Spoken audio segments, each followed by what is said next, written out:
All right, here we go. Here's the short version.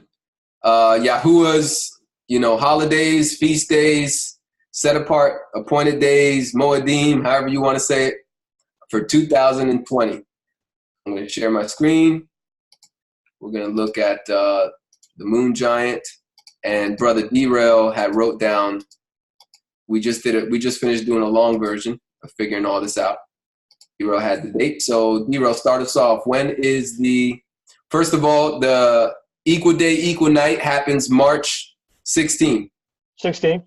2020. That is correct. All right, that would be when there's equal day, equal night. It's close to the equinox, which is a couple days later. The equinox happens on around the 19th. But we like to believe that the equilux actually starts us off. So now we're looking for the new moon after the equilux. And what do you got, D-Rail? You got the 24th. Yep. Of March will be the first new month. Yep. So 24th that evening. 24th at night. That evening. That evening, yep. And then we'll go, was it 15 days? We count. Mm-hmm. And then we have the Passover. Which is on what day? 7th. On the 7th. Tuesday. So let's double check this. So March 20th, March 24th, 2020 at evening is day 1. Okay, so basically it's right here. Day 1, the 25th is day 1. 2, 3, 4, 5, 6, 7, 8, 9, 10, 11, 12, 13, 14, 15. I might have got this wrong. 20 is the Tuesday, the 7th at evening. Did I say Monday the 6th? Yeah, we messed up on that. Yep, we messed up on that one. It will be April 8th. That's right. That's correct. So April 8th will be the 15th. Yep. From the new moon. Okay. Then we got 1, 2, 3, 4. Well, that's not a Sabbath, so I got April the 13th, which is the was it unleavened or the end of the Passover? Yeah. So it would be Tuesday night, right? The 7th is like the 14th at evening. Right. Wednesday at 8th is like saying the 15th, which is the first day, which is Passover and the first day of unleavened bread. And this lasts for 7 days. So the 8th is 1, Thursdays is Thursday the 9th is 2, 3, 4, 1, 2, 3, 4, 5, 6, 7. So we're finishing Tuesday night. We're done. Tuesday night, we're done. So we need the first and last day off for work, right? Mm-hmm. So we need Monday night to Tuesday night of Monday the 13th at evening to Tuesday the 14th at evening off of work. Okay. How did I mess that up? It's all good. I messed up too. All right. All right, then what do we have next? So just to be clear, we need Tuesday night to Wednesday night off of work. We need Tuesday the 7th to Wednesday the 8th at evening off of work, from evening to evening. Tuesday night to Wednesday night, we need off of work, right? That's the first. That is the first day of Passover and unleavened bread. We also need, what did we say? The 13th at night to the 14th at night? Yes, 13th evening to all the way up until 14th evening. Perfect. Sorry, I had a cat mess on my leg. It's all good. And then we determined that the 12th, that Sunday, would be first fruits. That's correct. Yep, that's where I got messed up. All right. Yep. 12th is Which first is not fruit, a high Sabbath. which is not a high Sabbath. It's not a day, a holy convocation, or a day you're supposed to not work. So it's just a regular, it's it's a set apart day.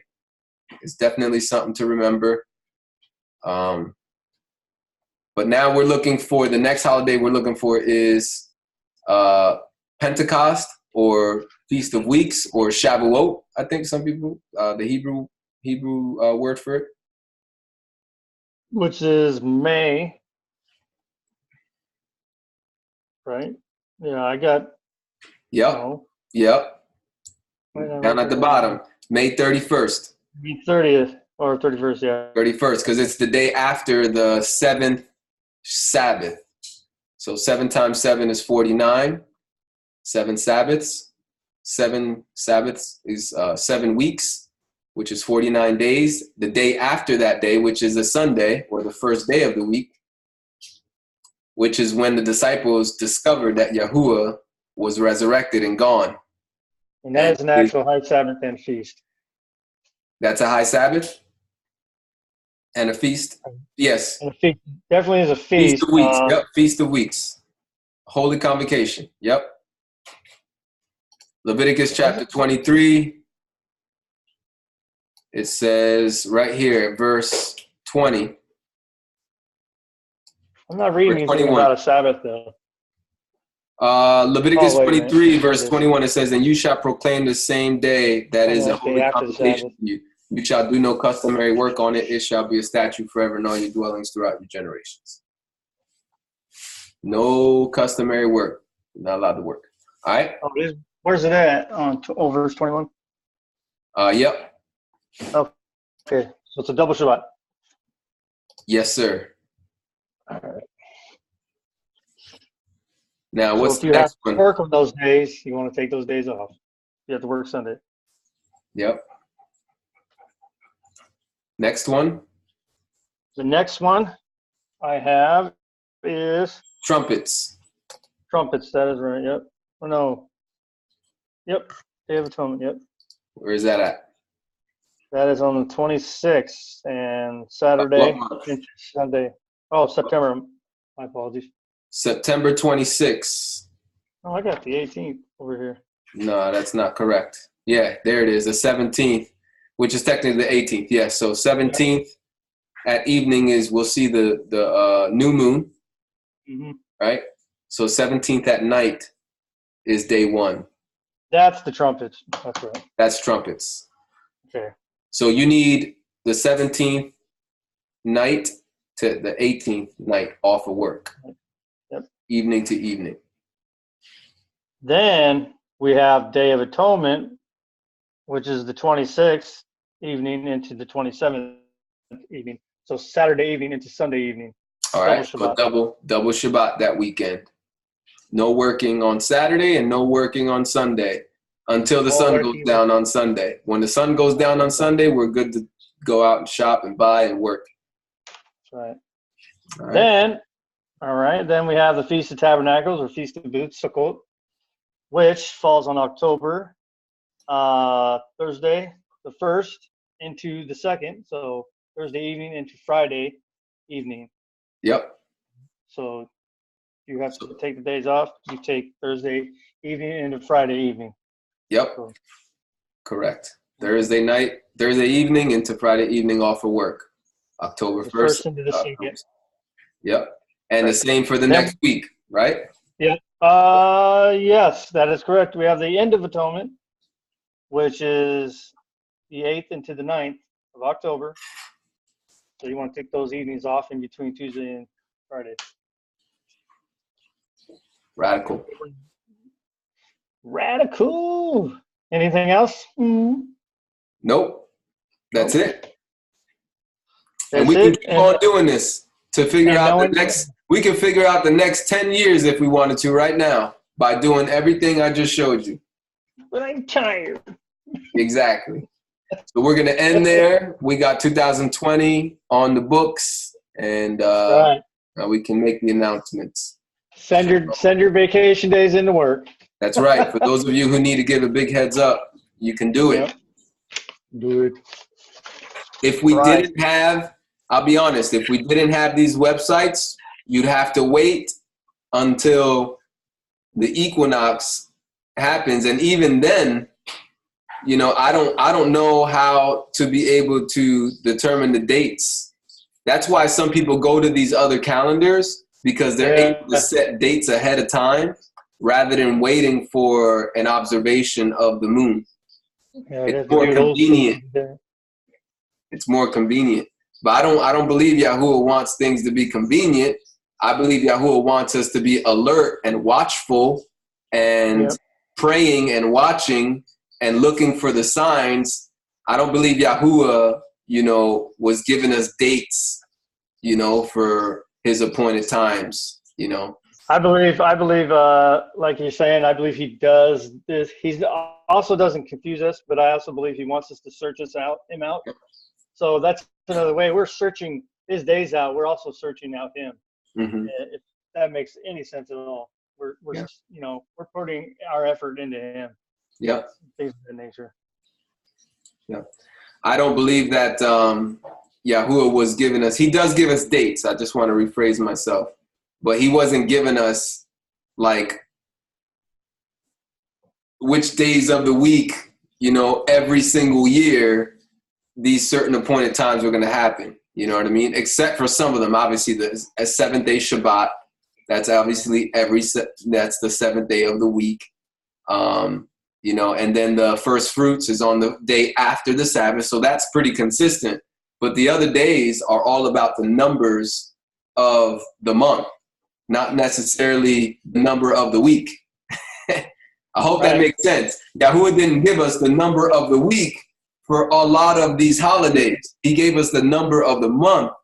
Likewise, Yahuah didn't give us the exact date of end time prophecies.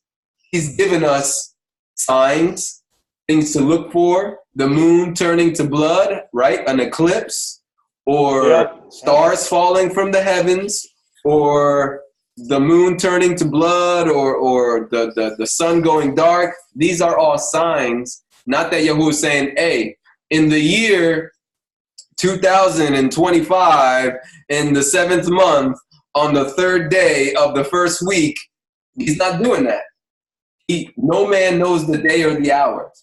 The point is, we're all supposed to be alert. We're supposed to be watching. We're supposed to be aware of what's going on.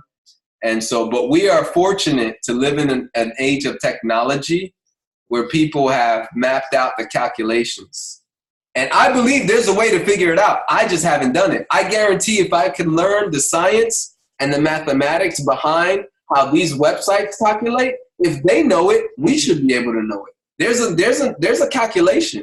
There's definitely calculation to know when is the next equinox, when is the next new moon. There's a calculation, because if they know it, we should know it. You know, but I'll just be honest. My disclaimer is I don't claim to know how to do it yet.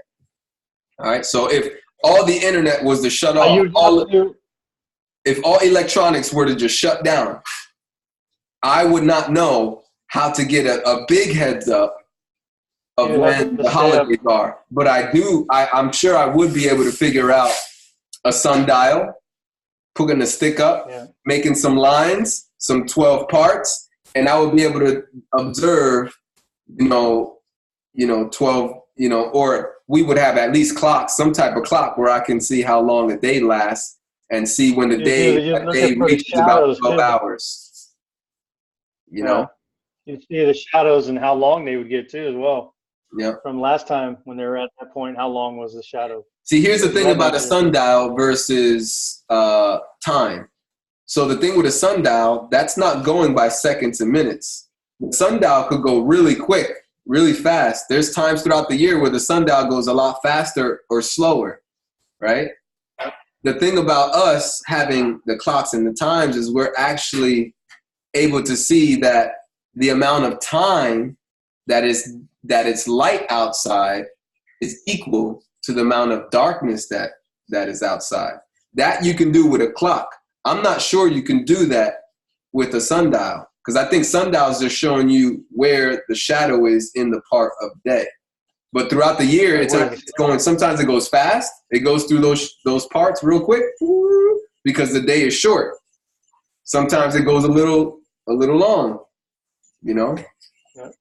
But anyway, I hope that helps. As it makes. I know it helped me. Awesome. Shalom.